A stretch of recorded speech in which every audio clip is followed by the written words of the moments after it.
बिस्मिल्लाहिर्रहमानिर्रहीम। अस्सलाम वालेकुम डियर स्टूडेंट्स, उम्मीद है खैर ऑफिस से होंगे आप लोग। अच्छा जी बेटा जी, डेवलपमेंट ऑफ चिक हमने स्टार्ट किया था कल टॉपिक, और कल हमने पहली स्टेज पढ़ी थी कलीवेजेस के बारे में। तो आज हम दूसरी स्टेज स्टार्ट करेंगे, मरूला। लें जी बेटा जी, डायग्राम पे फोकस करना है आप लोगों ने। तो डायग्रामेटिकली ये ज़्यादा काम है, जो बाकी इसमें और कोई चीज़ नहीं है। मरूला की अगर हम बात करें सबसे पहले, तो कल हमने देखा था क्लीवेज के बाद हमारे पास एक कॉम्पैक्ट जो है बाल लाइक मास आ जाता है, जिसको हम मरूला का नाम देते हैं। मरूला के अंदर हर सेल जो है वो ब्लास्टोमर कहलाता है। तो यहाँ मैंने इसको डिफाइन किया हुआ है, the rounded closely packed mass और ball of cell are called morula. ठीक है, तो ये राउंडेड क्लोजली पैक्ड जो मास है हमारे पास, ये मरूला कहलाता है। तो मरूला के अंदर कुछ लेयर्स बनती हैं। वो लेयर्स किस तरह बनती है कि ये मरूला है ना, तो यहाँ से बड़े बड़े सेल्स जो हैं वो बाहर की तरफ चले जाते हैं, छोटे छोटे सेल्स अंदर की तरफ रह जाते हैं। फिर सुनिएगा कि ये है ना, तो बिल्कुल सेंटर से बड़े बड़े सेल्स किनारों की तरफ, बड़े बड़े सेल्स किनारों की तरफ, छोटे छोटे सेल्स अंदर रह जाते हैं। तो बीच में एक कैविटी बन जाती है, उस कैविटी को हम कहते हैं ब्लास्टोसील कैविटी। और जो दो लेयर्स बनती हैं, जो बाहर वाली लेयर होती है उसमें लार्जर सेल्स होते हैं, जो अंदर लेयर होती है उसमें स्मॉलर सेल्स होती हैं। नज़र आ रहा है आपको, अंदर स्मॉलर सेल्स, बाहर लार्जर सेल्स। तो लेयर फॉर्मेशन क्या है? Morula consist of a disc shaped mass of cells which are 2 or more layers thick. ठीक है, तो 2 या 3 लेयर ये थिक होती है। These layers are called blastoderm, और इस लेयर को हम क्या कहते हैं? ब्लास्टोडर्म। ब्लास्टोडर्म क्या है, ये अगली स्टेज में मैं आपको दिखाता हूँ। Blastoderm laying close to the yolk, ये किसके पास पड़ी होती है? यॉक के पास पड़ी होती है। तो ये मरूला स्टेज जो है बिल्कुल शॉर्ट है, कह रहा है कि ये जल्दी ब्लास्टुला के अंदर कन्वर्ट हो जाती है। मरूला के अंदर जब कैविटी बन गई तो वो मरूला नहीं रहेगा, वो ब्लास्टुला बन जाएगा। तो ये देखें, ये अंदर कैविटी बनी है, इस कैविटी को हम क्या कहेंगे? Blastocoel cavity. अब ये मरूला नहीं रहा, अब ये क्या बन गया है? ब्लास्टुला बन गया है। ब्लास्टुला की भी यहाँ डेफिनेशन लिखी हुई है, stage of embryo with segmentation cavity called blastula. ठीक है, तो मरूला स्टेज इज़ शॉर्ट लिव, ये बहुत छोटी स्टेज है, and soon change into blastula, और किस में कन्वर्ट हो जाती है? ब्लास्टुला के अंदर। अब अगर यहाँ आप गौर करें ये वही डायग्राम है। ठीक है, ये सबसे पहले ए स्टेज मरूला बना, अंदर छोटे छोटे ब्लास्टोमर बने हुए, इसमें बाद में बड़े बड़े सेल्स किनारों की तरफ चले गए, छोटे छोटे सेल्स अंदर। तो अगली स्टेज में ये बिल्कुल एक कैविटी बन गई, इस कैविटी का नाम क्या है? Blastocoel cavity. ठीक है, तो ब्लास्टोडर्म अब क्या चीज़ है? ब्लास्टुला स्टेज है। Cap of cells above the blastocoel, ये अंदर ब्लास्टोसील है ना, मीन कि ये कैविटी ब्लास्टोसील है।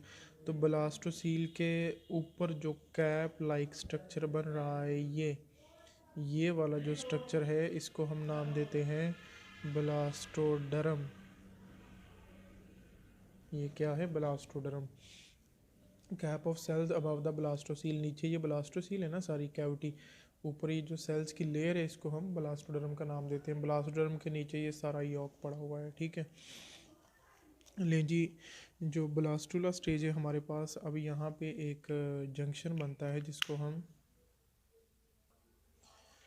अब ब्लास्टुला के अंदर कह रहा है कि एक छोटा सा जंक्शन बनता है। अगर इसी डायग्राम को मैं यूँ लिखूँ, ठीक है, इसी कैप ऑफ सेल्स को मैंने यूँ ड्रा कर दिया, ये यूँ इस तरह, ये कुछ इस तरह। ठीक है, तो ये वही सेल्स ब्लास्टोडर्म के, और ये नीचे सारा यॉक पड़ा हुआ है। ठीक है, अब ये वाला रीजन, ये वाला जो ये नीचे यॉक के साथ टच कर रहा है, ये वाला रीजन, अब इस रीजन को मैं नाम देता हूँ जोन ऑफ जंक्शन, या इसका दूसरा नाम भी है मार्जिनल एरिया। मार्जिनल कहते हैं किनारों वाला इलाका। ठीक है, आगे जितने भी प्रोसेस चलने हैं, आगे जितनी भी डेवलपमेंट चलनी है, वो इस ब्लास्टोडर्म के अंदर ही चलनी है। दिस इज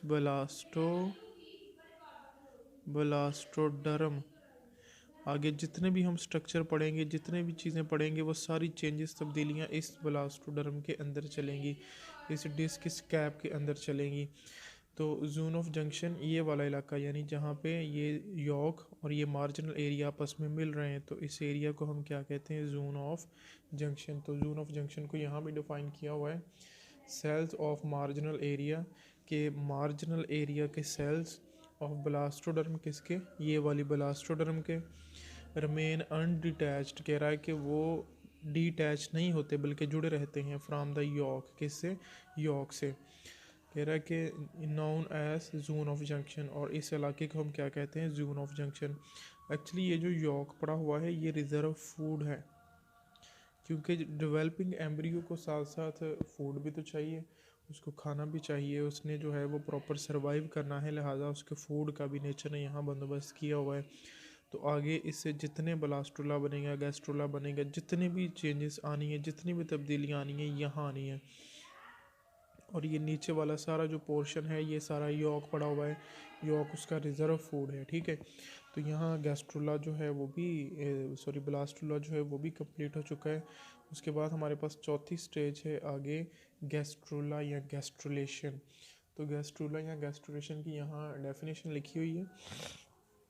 गैस्ट्रोला है क्या, the movement and rearrangement of cells into, अब इसमें सेल्स जो हैं मूव करेंगे इधर उधर, एंड रीअरेंजमेंट, और यहाँ पे रीअरेंजमेंट होगी, स्पेशलाइज्ड स्ट्रक्चर बनेंगे कुछ, और सेल्स के इनटू जर्मिनल लेयर्स।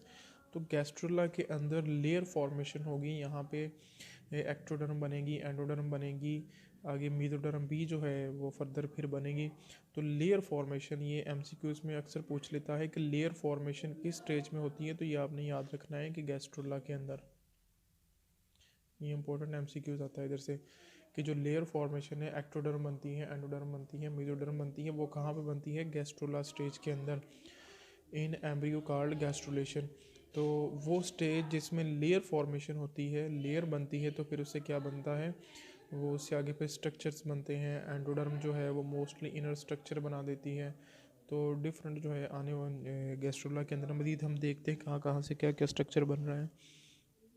अच्छा, यहाँ पे लिखा हुआ लेयर, तो ब्लास्टोडर्म, ब्लास्टोडर्म की अब कुछ लेयर्स बनती हैं, ठीक है। Blastoderm split into two.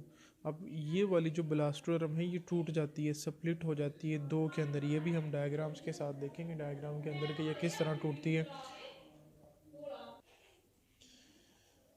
Blastoderm split into two layers during gastrulation, ठीक है। गैस्ट्रुलेशन के दौरान ही ये जो है दो में टूट जाती है, एक ऊपर वाली एपीब्लास्ट कहलाती है, एंड जो नीचे वाली लेयर होती है वो हाइपोब्लास्ट कहलाती है।